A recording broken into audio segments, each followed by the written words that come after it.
Shalom Bapak Ibu Saudara yang dikasihi Tuhan. Kita kembali mau belajar merenungkan firman Tuhan. Mari sebelum kita merenungkannya, kita berdoa lebih dahulu. Segala pujian, hormat dan syukur kami naikkan kepadamu Tuhan Yesus, yang tetap setia di dalam memelihara kehidupan kami. Terima kasih untuk segala kekuatan anugerah yang kau beri bagi kami. Saat ini kamu mau belajar sedikit kebenaran firman-Mu, membawa kami makin memahami, mengerti kehendak-Mu, mengenal Engkau secara pribadi Tuhan, dan menikmati kasih Tuhan lebih dalam lagi. Tuhan tolong kami, urapi firman-Mu, biar kami memahaminya dengan baik dan benar. Terima kasih Tuhan, kami siapkan hati kami, telinga kami, untuk duduk diam mendengarkan firman-Mu. Dalam nama Yesus, kami berdoa, amin. Hari ini kita akan belajar firman Tuhan. Kita buka di dalam kitab Mazmur pasal yang ke-13. Judul perikopnya di situ doa kepercayaan. Untuk pemimpin biduan Mazmur Daud. Berapa lama lagi Tuhan kau lupakan aku terus menerus? Berapa lama lagi kau sembunyikan wajah-Mu terhadap aku? Berapa lama lagi aku harus menaruh kekhawatiran dalam diriku dan bersedih hati sepanjang hari? Berapa lama lagi musuhku meninggikan diri atasku? Pandanglah kiranya, jawablah aku, ya Tuhan Allahku. Buatlah mataku bercahaya, supaya jangan aku tertidur dan mati. Supaya musuhku jangan berkata, aku telah mengalahkan dia. Dan lawan-lawanku bersorak-sorak apabila aku goyah. Tetapi aku kepada kasih setiamu aku percaya. Hatiku bersorak-sorak karena penyelamat-Mu. Aku mau menyanyi untuk Tuhan karena Ia telah berbuat baik kepadaku. Sampai di situ pembacaan kita. Bapak Ibu Saudara yang dikasihi Tuhan, saat saya merenungkan dan berpikir, genap hari ini, genap 1 bulan saya tinggal di rumah saja. Saya tidak tahu Bapak Ibu Saudara sudah ada berapa lama dirumahkan istilahnya. Di rumah saja katanya.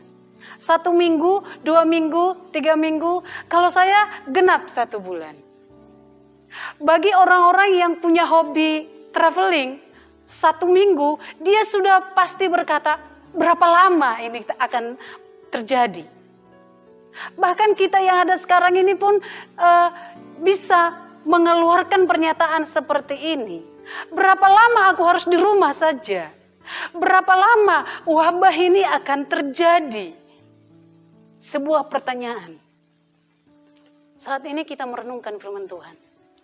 Ujian iman di saat pandemik wabah virus corona ini. Tidak jauh berbeda apa yang dihadapi oleh Daud. Waktu itu Daud sedang dikejar-kejar oleh Saul. Daud kepingin dibunuh oleh Saul. Sampai dia berkata, berapa lama lagi Tuhan? Karena itu Bapak Ibu Saudara, yang pertama, ujian iman itu yang kita hadapi hari-hari ini tidak jauh berbeda dari Daud. Apa? 1. Mengeluh. Sesuatu yang wajar kita lakukan kalau kita itu mengeluh. Kalimat yang disampaikan oleh Daud, berapa lama lagi, itu ada 4 kali. Yang pertama dia katakan, berapa lama lagi Tuhan kau lupakan aku terus menerus. Balik lagi, berapa lama lagi, berapa lama lagi, berapa lama lagi. Itu sebuah pernyataan memang dia betul-betul sedang kecewa kepada Tuhan. Dia mengeluh kepada Tuhan, berapa lama lagi Tuhan engkau biarkan terus menerus seperti ini. Berapa lama lagi engkau melupakan aku, dia katakan. Berapa lama lagi kekhawatiran terus ada dalam hati dan pikiranku. Saudara yang dikasihi Tuhan, pertanyaan yang sama keluar dari hati, pikiran, dan mulut kita. Berapa lama lagi ini Tuhan? Sudah 1 bulan berlalu.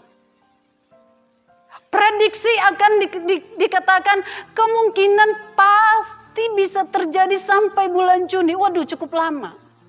Itu prediksi. Jadi kalau kita berpikir sebenarnya kita akan menghadapi hal-hal ini, tapi bagaimana sikap kita? Mengeluh? Oke, nggak apa-apa. Itu wajar, manusiawi, sama seperti Daud. Dia berkata, berapa lama lagi Tuhan kau melupakan aku? Berapa lama lagi kekhawatiran menghantui hati dan pikiranku? Tidak ada yang tahu sampai berapa lama.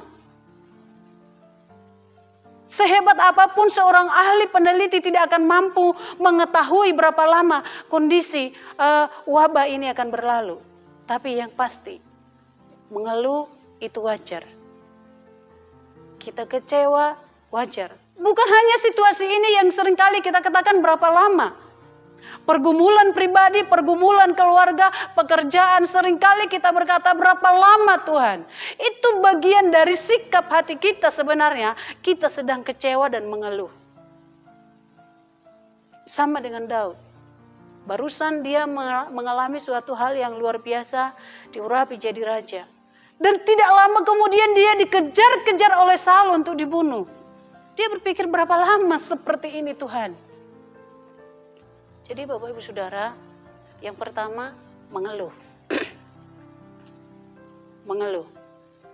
Itulah kita lihat dari Daud. Dia mengeluh. Sampai kapan aku seperti ini?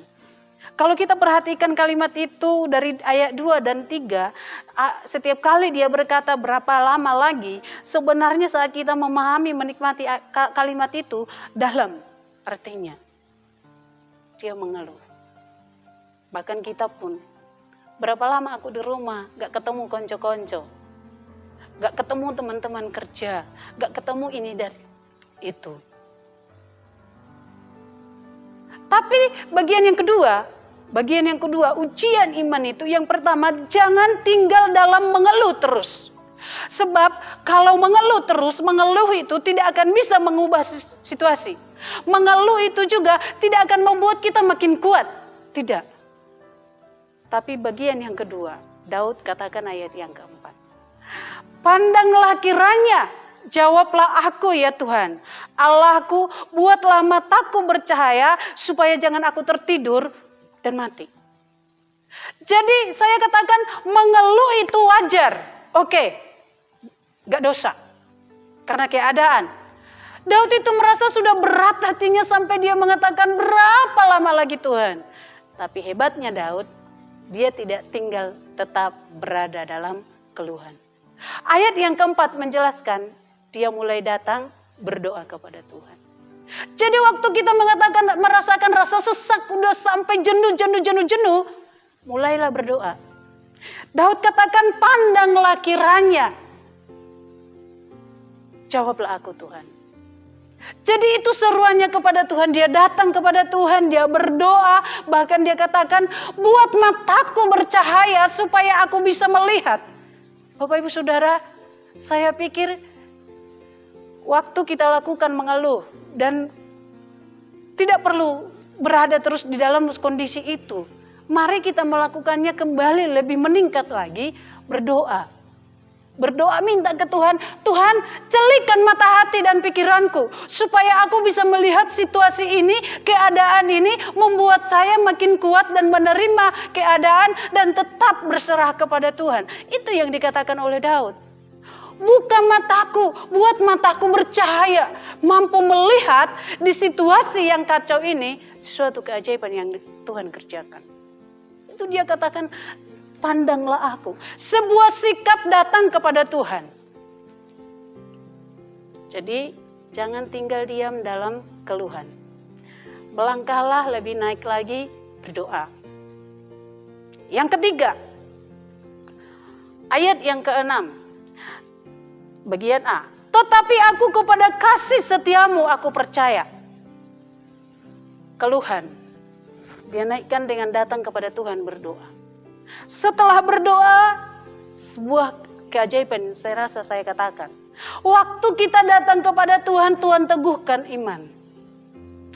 Jadi yang ketiga ini, dari keluhan kepada datang berdoa, dan yang ketiga timbul iman kepada Tuhan. Jadi imannya itu dibangkitkan kembali. Dia katakan, tetapi aku kepada kasih setiamu, aku percaya. Jadi waktu dia sudah datang berdoa kepada Tuhan, di dalam doa itu Tuhan pulihkan imannya, Tuhan ingatkan kembali dia bahwa kasih setia Tuhan itu kekal. Itu membuat dia bangkit, dia berkata, tapi kondisi yang terjadi ini, aku kembali kepada ingat kepada kesetiaan Tuhan. Bahwa dia setia saat kondisi seperti apapun. Tidak hanya sampai di situ. Bagian yang kalimat terakhir dikatakan, hatiku bersorak-sorak karena penyelamatmu. Jadi Bapak Ibu Saudara, betapa betul-betul karya Tuhan mengerjakan hati pribadi Daud itu, sekalipun keadaan itu tidak enak. Tapi sikapnya yang berubah itu membuat hatinya, hidupnya menjadi enak. Dari keluhan, datang kepada Tuhan dengan berdoa. Dari berdoa, dia memiliki iman yang kuat kembali. Dan yang terakhir, ayat yang ke-6 kalimat selanjutnya. Aku mau menyanyi untuk Tuhan karena ia telah berbuat baik kepadaku. Keluar pujian kan? Yang keempat, karena iman sudah diteguhkan, tetap percaya kepada Tuhan sekalipun kondisi itu berapa lama yang harus dia tanggung. Dia katakan, aku mau memuji Tuhan. Karena Tuhan itu baik. Jadi Bapak Ibu Saudara dikasih Tuhan, mari kita belajar memperhatikan kondisi ini dengan tetap terarah kepada Tuhan. Mengeluh oke, tapi jangan tetap tinggal dalam keluhan. Mulailah beranjak berdoa kepada Tuhan. Di dalam doa itu iman kita dibangkitkan kembali. Lewat iman yang dibangkitkan itu kepada Tuhan, membuat pujian ini keluar dari mulut kita kepada Tuhan. Kita tidak lagi mengeluh, tetapi kita katakan, aku memuji Tuhan karena Tuhan itu baik. Bapak Ibu Saudara dikasih Tuhan, renungan yang singkat bagi kita saat ini. Mari kita merenungkan dari Mazmur 13 ini. Jangan berada dalam kondisi mengeluh, tapi mulailah meningkat. Keadaan tidak akan bisa berubah dengan keluhan. Keadaan memang tidak bisa berubah kalau kita pun tetap bersyukur. Tapi sikap kita bisa berubah, iman kita bisa dibangkitkan sekalipun kondisi itu sangat berat. Dari keluhan, berdoa, iman, pujian kepada Tuhan. Kita berdoa. Kami memuji Tuhan karena Engkau sungguh baik bagi kami. Di saat kami mengalami sesuatu yang sangat berat, Tuhan ajarkan kami untuk berseru kepada Tuhan, untuk kami berserah kepada Tuhan, dan di situ Tuhan membangkitkan iman kami, mengarahkan hati kami kepada Tuhan yang setia kepada kami. Saat kami mempercayai kesetiaan Tuhan dalam hidup kami, Tuhan taruh pujian dalam hati dan mulut kami untuk terus memuji Engkau. Berkati kami dengan firman-Mu Tuhan, supaya kami tetap kuat di tengah kondisi yang tidak enak sekalipun. Dalam nama Yesus kami berdoa, haleluya, amin. Janji-Mu Tuhan tak pernah berubah, selamanya ku cintai tempat kediaman-Mu Tuhan, selamanya ku kagumi kasih-Mu tiada batasnya, takkan pernah